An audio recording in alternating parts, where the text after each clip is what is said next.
नया पाकिस्तान प्रोजेक्ट को माशाल्लाह गवादर क्रिकेट स्टेडियम से यहाँ तक हम देख रहे हैं कि पीछे बैकग्राउंड के अंदर बड़ी मेहनत की जुल्फी भाई ने भी और आपकी हुकूमत ने भी। तो सर अगला प्रोजेक्ट आपका क्या होगा? ये तो अब पाया तकमील तक पहुँच गया, आगे 2.5 साल रह गए सर, नया हाउसिंग प्रोजेक्ट के ऊपर कितने लोग मुस्तफीद हो सकेंगे? देखिए, सबसे पहले मैं बताऊं कि हमें देर क्यों हुई। देर इसलिए हुई कि देखें, कोई हुकूमत तो घर नहीं बना सकती सबके लिए, दुनिया में कोई भी, यानी अमीर तरीन में हुकूमत भी बना नहीं सकती। लेकिन हुकूमत करती क्या है कि वो फैसिलिटेट करती है, वो मौके देती है आम लोगों के लिए आसानी से घर बना सकें, अपने घर ख़रीद सकें।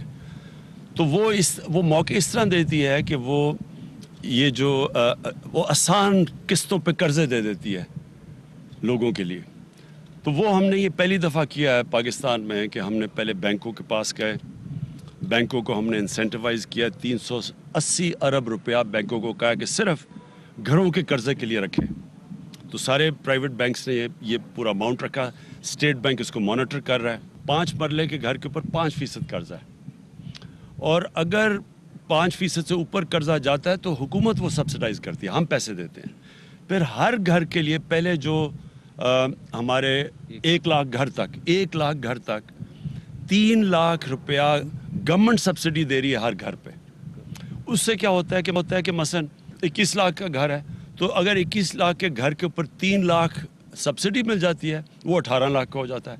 18 लाख का मतलब ये कि जो किस्तें हर महीने देनी होती हैं वो और कम हो जाती हैं। तो आम आदमी के लिए आसान हो जाता है कि वो जो किराए देता है वो किस्तें दे देता है और घर भी उसका अपना हो जाता है। तो ये पहली दफ़ा पाकिस्तान में हमने किया, लेकिन ये इसलिए हुआ क्योंकि मॉर्गेज फाइनेंसिंग बैंक्स के लिए हमने उनको, पहले तो वो कानून था फोक्लोजर लॉ जो 2 साल लगे पास करने में, वो पास हो गया। अब बैंकों के लिए आसान हो गया कर्जे देने के लिए। और इसी तरह इंशाल्लाह सारा आप देखेंगे कि जो हाउसिंग इंडस्ट्री है वो इस तरह उठेगी पाकिस्तान में। प्राइम मिनिस्टर साहब, ये बताएं कि ये प्रोजेक्ट तकरीबन 20 साल के बाद मुकम्मल हो रहा है। इससे पहले वाली हुकूमतों की तवज्जो नहीं थी क्या इस प्रोजेक्ट पे? अभी पूछते हैं नया पाकिस्तान हाउसिंग मंसूबा कहाँ है, 50 लाख घर कहाँ है? उनके अपने दौर में ये मंसूबा शुरू हुआ लेकिन मुकम्मल नहीं हुआ, कॉन्ट्रैक्टर्स भाग गए इस मंसूबे से। अभी जुल्फी बुखारी साहब ने इसको मुकम्मल किया, तो क्या फ़र्क? देखिए, इसमें 25 साल पहले ये सारी जगह ली गई थी हाउसिंग के लिए, मज़दूरों के लिए। वर्कर्स वेलफेयर फ़ंड ने ये जगह ली थी, लेकिन वर्कर्स वेलफेयर फ़ंड करप्शन का पलंदा था। इसमें पैसे बनते थे, सब कुछ होता था, लेकिन मज़दूरों को कुछ नहीं मिलता था। गवर्नमेंट का एक इरादा था कि हमने ये काम करना है, तो वो 25 साल पुरानी स्कीम को रिवाइव किया गया, और आज आपके सामने 2.5 सालों में ये पूरा सारा एक सोसाइटी बन चुकी है और खड़ी हो गई है।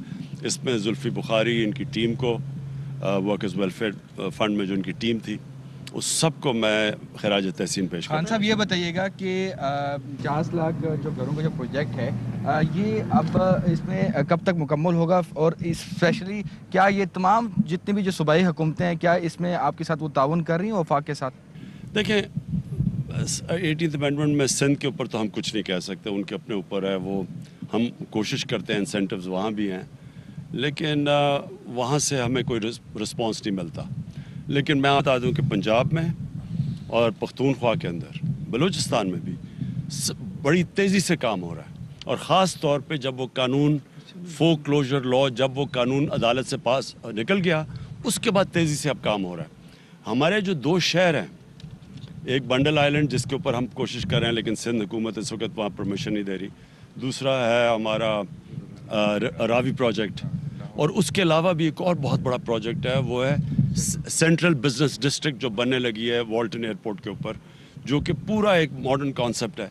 ये सिर्फ यही, अगर इनमें से सिर्फ रावी प्रोजेक्ट, नया पाकिस्तान प्रोजेक्ट और ये हमारा जो सेंट्रल डिस्ट्रिक्ट, अगर बंडल आइलैंड ना भी किया जाए, यही 50 लाख से ज़्यादा घर बन जाएंगे। Honourable prime minister Imran Khan, मैं ये पूछना चाहता हूँ कि आज हमने देखा गरीबों, मेहनत कश मजदूर जो हैं, उनके लिए मोहब्बत की झलक यहाँ नज़र आ गई। आपने प्रेफरेंस दी, बल्कि मजदूरों के लिए भी मोहब्बत यहाँ नज़र आई। ये बताइएगा, जो आम दिहाड़ीदार, रेहड़ीबान और जिनका रोज़गार नहीं है, क्या उनके लिए भी फ्यूचर में ऐसे मंसूबे, घरों के मंसूबे आ सकते हैं? डिफरेंट लेवल के ऊपर कर रहे हैं ना। एक तो तनख्वाहदार है, मजदूर है, एक तो उसके लिए ये आप देख रहे हैं।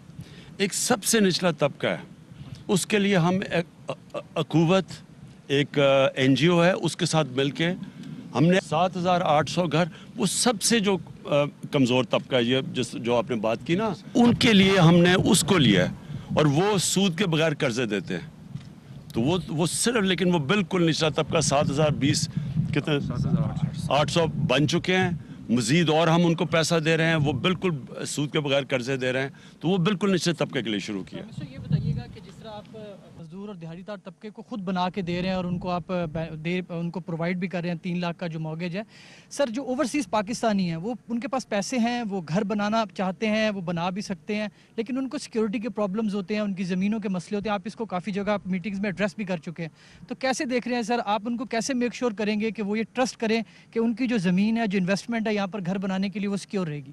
دیکھیں 2 چیزیں کر رہے ہیں. ایک تو قبضہ گروپ کے اوپر پوری ہم نے جہاد کر دی ہے. قبضہ گروپ ہر جگہ بڑے بڑے شہروں میں اب یہ بہت طاقتور لوگ ہیں, ان کے کنیکشنز ہیں پولیٹیشنز کے ساتھ. جس طرح لاہور میں ایک بہت بڑا قبضہ گروپ ہے وہ بالکل پولیٹیکل لیڈرشپ کے ساتھ ملا ہوا تھا پچھلی حکومت کی, تو ان کے اوپر وہ اتنے طاقتور تھے کہ نہ پولیس ان کو کچھ کہتی تھی, نہ کسی کی ضرورت ہی نہیں ہوتی عدالت میں جا کے یا ان کے قبضے چھڑانے. تو ایک تو وہ جہاد شروع ہو گئی ہے اور وہ پنجاب گورنمنٹ میرے خیال میں 200 ارب روپے سے زیادہ زمین ابھی چھڑا چکی ہے قبضہ گروپ سے اور ابھی جاری ہے جہاد. دوسری ہم نے اسپیشل کورٹس اب بنائے ہیں, یہ جو اوورسیز پاکستانیز کے لیے اسپیشل کورٹس ہیں جدھر ان کا فاسٹ ٹریک ہوگا, ان کے جو بھی کیس ہوں گے ہم نے فیصلہ کیا ہے وہ فاسٹ ٹریک ان کے فیصلے ہوں. پرائم منسٹر صاحب آپ کو ایک شکوہ بھی رہتا ہے کہ آپ کے جو پروجیکٹس ہیں جس طرح کی یہ جو جن منشور کے اوپر آپ آئے تھے ان کے اوپر اس طرح سے بات نہیں ہوتی, کھل کے میڈیا پہ بھی بات نہیں ہوتی. تو ایک تو یہ بتائیں کہ اب ظاہر ہے آپ کی گورنمنٹ کے ہاف ٹرم گزر چکا ہے اور ہاف رہتا ہے, آپ کو لگتا ہے کہ آپ کی جو سارا جو منشور تھا جو آپ کے ٹارگٹس تھے وہ مکمل ہو جائیں گے آپ کے 2023 تک کے ٹرم میں؟ دیکھیں ہماری تو حکومت آئی تو ابھی پہلے ہفتے انہوں نے کہا فیل ہو گئی ہے, پر پہلے دوسرے ہفتے میں کہا فیل ہو گئی ہے. یعنی انہوں نے پہلے سے پلان کیا ہوا تھا کہ فیل ہو, کیونکہ آپ کو پتہ ہے ان کا ایجنڈا تو کچھ اور ہے. لیکن جو بھی حکومت ہوتی ہے جب وہ 5 سال کا مینڈیٹ لے کے آتی ہے تو اس کو جج کیا جاتا ہے 5 سال کے بعد, کیونکہ ہم نے کانٹریکٹ ہوتا ہے نا, آپ مجھے ووٹ دیں گے میں 5 سال کے بعد یہ چیزیں کروں گا, ٹھیک. انشاءاللہ یہ جب ہماری آدھا ٹائم گزر گیا ہے اب آپ دیکھیں گے کہ ساری چیزیں جو اب آپ کے سامنے آنی شروع ہوں گی. اب دیکھیں 2 بڑی ڈیمز ہیں, 50 سال کے بعد پاکستان میں 2 ڈیمز بن رہی ہیں, تو ظاہر ہے وہ تو 5 سال میں نہیں کمپلیٹ ہوگی. اور اس لیے کوئی ڈیم بنی نہیں کیونکہ وہ سوچتے تھے جی الیکشن کیمپین سے پہلے کام ہو. تو اتنا بڑا ظلم کیا اپنے ملک میں کہ ہمارے پاس بڑے واٹر ریزروارز ہی رہ گئے. ہندوستان میں دیکھیں, چائنا میں دیکھیں, وہ کدھر سے کدھر پہنچ گئے. دوسری چیز جو ہماری ہاؤسنگ ہے وہ آپ کے سامنے آنی شروع ہو جائے گی. یہ جو ہمارے 2 نئے شہر ہیں یہ آپ کے سامنے آنے شروع ہو جائیں گے. اور یہ جو کنسٹرکشن کے اندر اس وقت ہم نے جو انسینٹیوز دیے ہیں اس کا جو امپیکٹ ہے وہ اسی سال آپ کو سب کو نظر آ جائے گا, کیونکہ جس لیول کی کنسٹرکشن ہو رہی ہے وہ اب آپ کو خود نظر آئے گا کہ کس لیول کی پاکستان میں اب اکنامک ایکٹیویٹی جنریٹ ہوگی, روزگار لوگوں کو ملے گا, ویلتھ کریشن ہوگی. یہ سارا ایک کانکریٹ جنگل بنتا جا رہا ہے.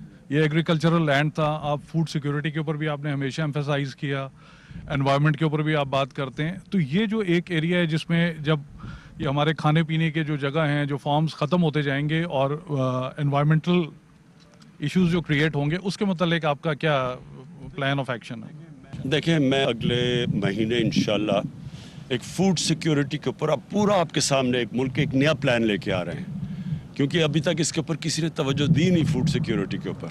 یہ اگلے انشاءاللہ 8-10 تاریخ اپریل کو میں یہ لانچ کروں گا. یہ نئی سوچ ہے اس کی. اس میں ایک چیز یہ ضرور ہے, یہ جو آپ نے بات کی, پہلی دفعہ ہم نے گورنمنٹ نے کہا کہ سارے شہروں کے ماسٹر پلان بنے. جب تک شہروں کے ماسٹر پلان ہی نہیں بنیں گے تو آپ کو کیسے پتہ چلے گا کہ گرین بیلٹ کون سی ہے, کیسے پرزرو کریں گے, فوڈ سیکیورٹی کے لیے کون سے علاقے بچانے ہیں. اور جب آپ کے ماسٹر پلان بنیں گے تو جب آپ رنگ فینس کریں گے, مثلا یہ شہر اس سے باہر نہیں جا سکتا, اس کے بعد اوپر جانا شروع ہوگا. یہ ہم پہلی حکومت ہے جس نے اب پوری اوپر زونز بنا دیے ہیں جدھر آپ جتنا مرضی اوپر لے جائیں, کیونکہ اگر ہم اوپر نہیں لے کے جائیں گے وہ پھیلتے جائیں گے, اور پھیلیں گے. اس کے 2 مسئلے ہیں, ایک فوڈ سیکیورٹی کا, اور دوسرا مسئلہ یہ ہے کہ جیسے ہی شہر پھیلتا ہے آپ ان کو بڑا مشکل اور مہنگا ہو جاتا ہے ان کو بجلی دینا, ان کو پانی دینا, ان کو گیس دینا, ان کی گندگی اٹھانا. یہ جتنا شہر پھیلتا جائے گا, اس لیے ساری ماڈرن سٹیز اوپر ہیں.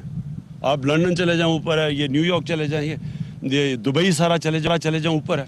वो जब आप फैला देंगे शहर को, उसको संभालना बहुत मुश्किल हो जाता है। लेकिन वो होगा तब जब आपका शहर का मास्टर प्लान बनेगा। तो सारे शहरों के अब मास्टर प्लान्स बन रहे हैं, कईयों के इस साल के बीच में आ जाएगा एंड तक, लेकिन सब शहरों के मास्टर प्लान बन चुके होंगे। सारे शहरों के मास्टर प्लान पाकिस्तान इमरान खान गुफ्तगू कर रहे थे मीडिया के नुमाइंदों से, कहते हैं कि मास्टर प्लान शहरों की तामीर और तरक्की के लिए बहुत ज़रूरी होते हैं और तमाम शहरों के मास्टर प्लान बन रहे हैं और मास्टर प्लान्स नहीं होंगे तो फिर शहर कैसे तरक्की करेंगे। उन्होंने कहा कि हुकूमत एक आदमी के लिए एक घर पे 3 लाख रुपए की सब्सिडी दे रही है और आम आदमी के लिए आसान हो जाता है कि किराए की तरह आप किस्त अदा करें और उसके बाद आप घर अपने नाम कर लें।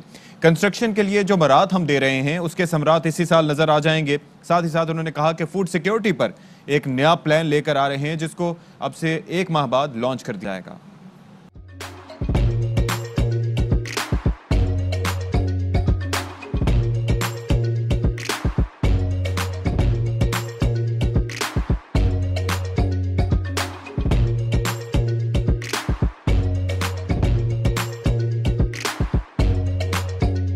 Instead of saving up for a new toy or a trip to Disney World, a 70-year-old بدلاً من توفير لعبة جديدة 来自阿拉巴马州的一名7岁女孩没有花 एक नए खिलौने या डिज्नी वर्ल्ड की यात्रा के लिए बचत करने के बजाय Alabama Anstatt für ein neues Spielzeug oder eine Reise nach Disney World zu sparen, hat En stade für un neues Spielzeug oder eine Reise nach Disney World zu sparen,